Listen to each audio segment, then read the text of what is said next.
This is KSL Sunday Edition with Boyd Matheson. Well, welcome to Sunday Edition. I am Boyd Matheson. Each Sunday, we attempt to divide the rage from the reason, elevate the conversation, connect the dots, and make the news make sense.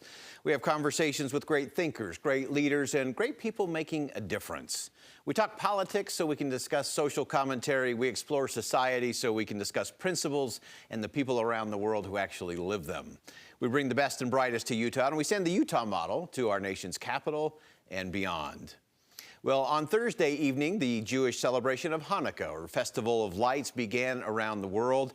In a time of great darkness, 2 months following the Hamas terrorist attack of October 7th and an increase of anti-Semitic rhetoric and violence across the United States and around the world, the need for light has never been greater.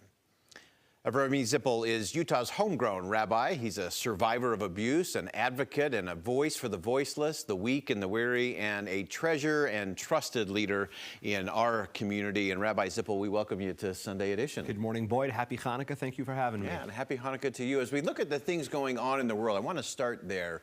Obviously, it is a time of great darkness in the world. If we go back to October 7th and the terrorist attack by Hamas in Israel, give us a sense of what you and those in the Jewish community have been feeling and sensing, particularly here in the state of Utah. I think that darkness is definitely something which is prevalent now more than ever. And I think with that being the reality, celebrating the holiday of Hanukkah and experiencing and appreciating that idea of the small flicker of light that can bring so much to a world so full of darkness is one that we are grateful for more than ever. We're feeling it here in Salt Lake City. We're feeling it around the nation. We're feeling it around the world. And we are committed to that idea of Hanukkah, of bringing light, of adding in light, of growing in light, and making the world a better place. Yeah, and give us a sense of, as some of this rhetoric has bubbled up on college campuses and other places in our country, I just don't think there's a space for that kind of bigotry or anti-Semitism or any of that kind of contempt. How do we change that conversation? Well, I do think that it starts with education. One of the very undervalued ideas of Hanukkah is that the Hebrew word Hanukkah is etymologically related to the Hebrew word for chinuch, for education. I think it's important that we make sure that good and accurate information is getting out there.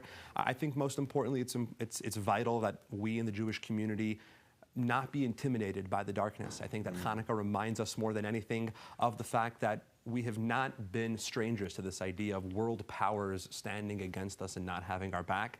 One of the things that I reflect on every year at Hanukkah is that Hanukkah celebrates a victory 2,200 years ago over the Greek Empire.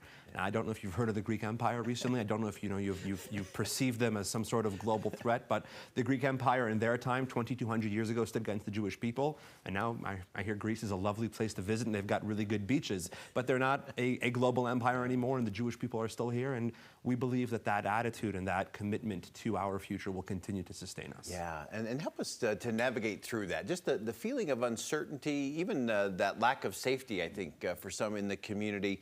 How do we help people have that kind of confidence that they can stand even in the darkness, or especially in the darkness? I think since October 7th, the idea that we've tapped into more than anything has been this sentiment of prepared but not afraid.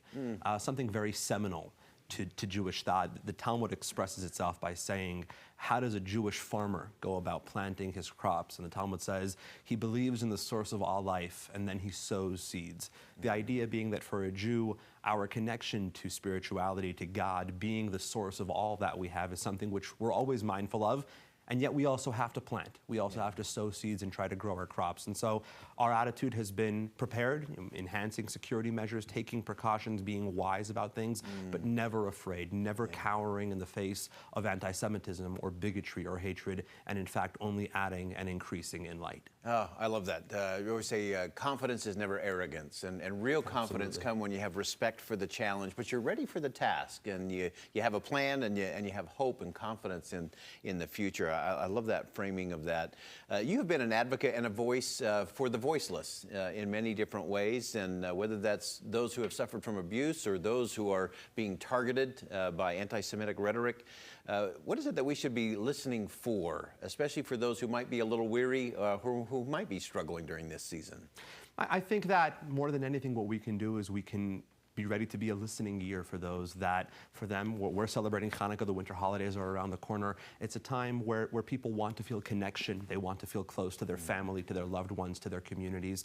And I think more than anything, what we can aim to be is a source of comfort, a friend, a loved one to so many. I know those in the Jewish community here in Salt Lake City are suffering from a real strain of loneliness that so many who had been their friends and their advocates and their neighbors over the years have really sadly turned on them and deserted them since everything that's happened post-October 7th. And so I would encourage every good person out there to want to be a friend, to want to be a listening ear and a supportive neighbor and loved one to those around them, and be the sort of person that you would want someone to be for you in your time of need. Yeah, we've been having this interesting conversation around compassion, compassion for any innocent that suffers, and condemning evil. Those are actually compatible principles. How does that fit into the Jewish community? I think it's vitally important that we never lose sight of the two of those. And we live in a time, Boyd, where you talked in the intro, rhetoric is so inflamed, and being a supporter of the Jewish people instantly associates one with supporting the genocide of babies, and we've completely lost the ability to have that sort of compassionate and nuanced conversation where we can support our Jewish brothers and sisters. We can hope that innocent people on any side of this conflict be spared from harm, and also believe that terror needs to be called out, it needs to be condemned, and ultimately it needs to be eradicated. And I think that good, sane, healthy thinking people can live in a space where they can keep all of those balls in the air at the same time, and live in a space where that condemnation and that compassion are not at odds with one another. Yeah, they're absolutely compatible. I love that. Well, we're going to stay with the conversation with our friend Rabbi Avremi Zippel when Sunday Edition continues on KSL 5 TV. We'll be right back.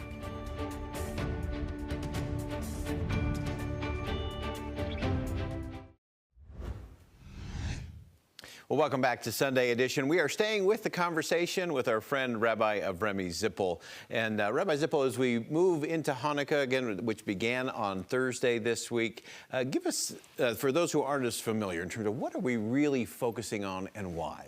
Well, it's interesting that the story of Hanukkah is one that we retell every single year. And this year, as we retell the story of Hanukkah, it kind of feels like, stop me if you've heard this before because of what we're experiencing on a national level. About 2,200 years ago, the Jewish people were attempting to live peacefully and civilly in the land of Israel, and they came under threat. They came under persecution. They came under attack. What's most powerful for me is Hanukkah is one of the only times in Jewish history where sexual violence is actually documented, was used as a threat against the Jewish people, and was actually used against the Jewish people by those who persecuted them. And a small ragtag bunch of soldiers realized that they needed to fight for what they believed in. They needed to fight for their people and stop the desecration of what they believed to be holy and sacred. And so they fought back against an army that was far stronger, more numerous than them, definitely had a lot more popular consensus on their side.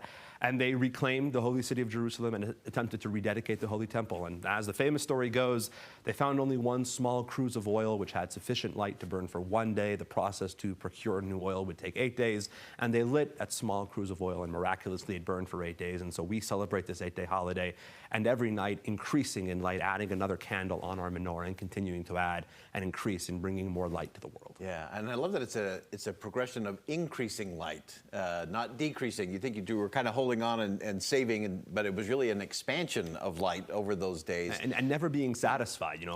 We start the holiday of Hanukkah, we light one candle, it's very festive, everyone's very excited, but immediately the amount of light that we have provided on the first night is not sufficient once we've moved already to day 2. And so every 24 hours, we're continuing to increase and add and grow in light. Yeah, and I know anciently the menorah was not just an inside the house or inside the synagogue, but outside. Tell us, how should we take this light with us out into the public square and into community? It is unique in that sense. You're absolutely right. Hanukkah is the only holiday on the Jewish calendar where we have an obligation to share it in the most public way possible. You'll have to forgive me, I'm a little nasal. I spent all of last night on the back of a pickup truck. We had our menorah parade through downtown Salt Lake City. It was 22 degrees outside, but we paraded menorahs through downtown Salt Lake City, and on Thursday we were at the Capitol with the governor, and on Wednesday this coming week we'll be at the Jazz game. And for us, it's that idea of taking that light to the most external realm possible, bringing it to the places most covered by darkness and attempting to transform that darkness into light. What are some of the things that we should be thinking about, things that are part of that celebration, things that kind of lift our sights, not just to the light, but heavenward and beyond? I think one of the most beautiful ideas of Hanukkah, one of the most powerful messages that I celebrate every year is if you put yourself in the minds of the Maccabees who come upon this one small cruse of oil and they know that it only has a little bit inside it and it's not going to make it 8 days. I don't think anybody would have faulted them for saying, all right, we'll wait the 8 days and when we have the adequate amount of oil, then we'll make do with that then.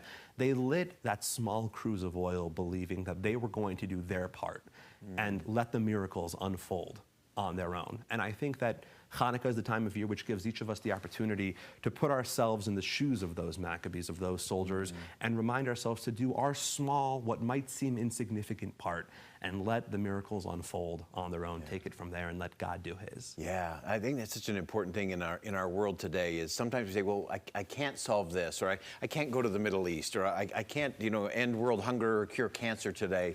But we all have a step that we can take. And I think, to me, that's part of the magic of Hanukkah is that confidence and trust in one step is enough. One act of kindness is enough.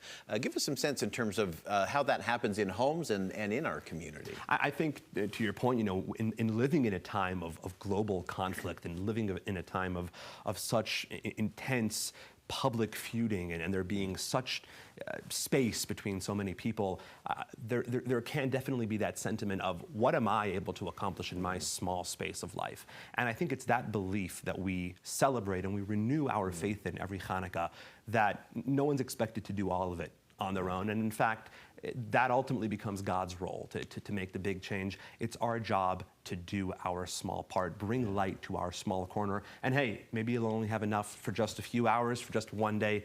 Let's see how the miracles unfold from that moment forward. Yeah, talk to us about the focus on children during Hanukkah. I think they are a source of light, but there's nothing I love more than to watch my grandchildren look at lights.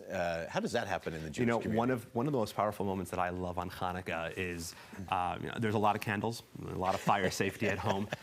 In our home, we light, every one of us lights a menorah, and so as the menorah gets fuller and fuller, there's a lot of fire on the table. And to me, one of the most beautiful things that exist in the world across the spectrum of humanity is watch a child's face when you strike a match. And you watch a child's face kind of process that moment of magic. And there's that sound, and all of a sudden there's light, and there's warmth, and there's life. And I think that childish insight into how light comes into a space is something which we can all strive to emulate, to love light, to be impressed by light, to be intrigued by light, and to try to understand how we can bring more and more of it into our life. And so my wish this Hanukkah is that we all be more childlike in that sense and be amazed and intrigued by the power of light. Yeah, and then finally, just in our last 30 seconds here, just give us one thing that you wish we were thinking about or thinking differently about as we go through this Hanukkah season.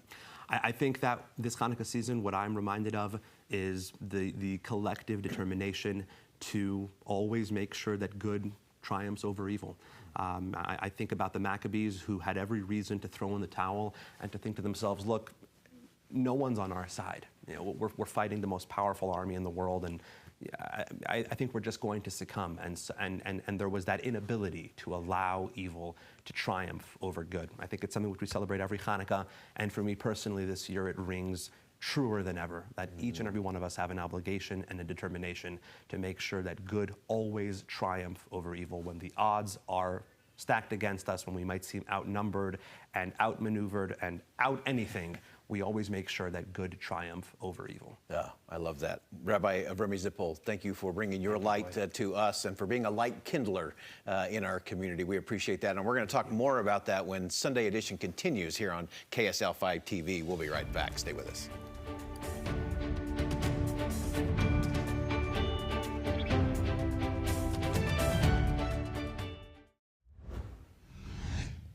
Welcome back to Sunday Edition.